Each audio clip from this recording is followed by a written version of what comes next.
Can properties already in a foundation but still recorded and registered at the same in-state courthouse whose SSM earnings are taking rental donations from the properties, wanting to make use of county government services via paying county property taxes, become a cause to knock on the officiating directors out of the private state? Brother, that question is absolutely confusing.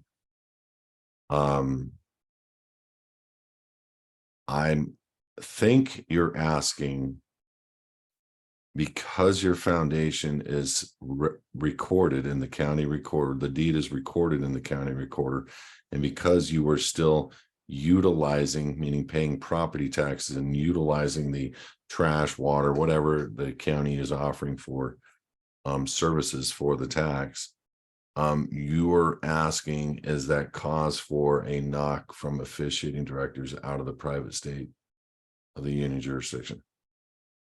I'm going to ask, why would there be a knock?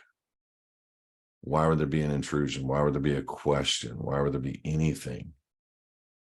You are simply registered or recorded, excuse me, in your local county with that private deed owned by the foundation name.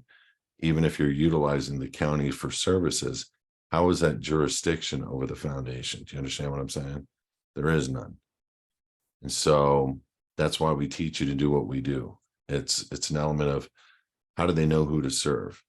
They're going to look up the foundation and all the different state addresses, and they're not going to be able to find it at any Secretary of State's office. For a corporation, they're not going to find it under any DBA anywhere.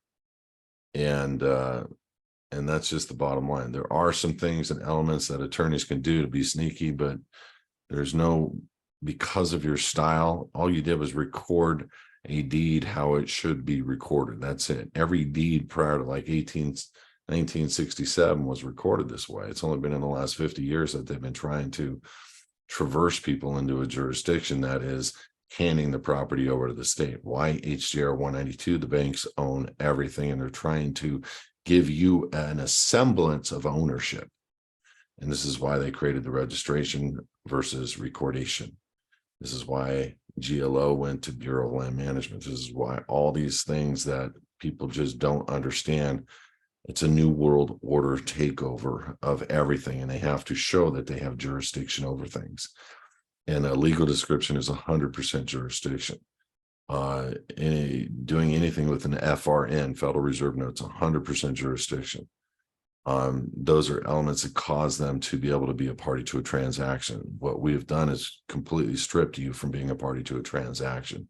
Yes, recorded, unregistered, but it doesn't necessarily grant jurisdiction. And all you're doing is paying for services if you're still paying property taxes. I hear you, but it'd be extremely difficult for confiscation ever over your land.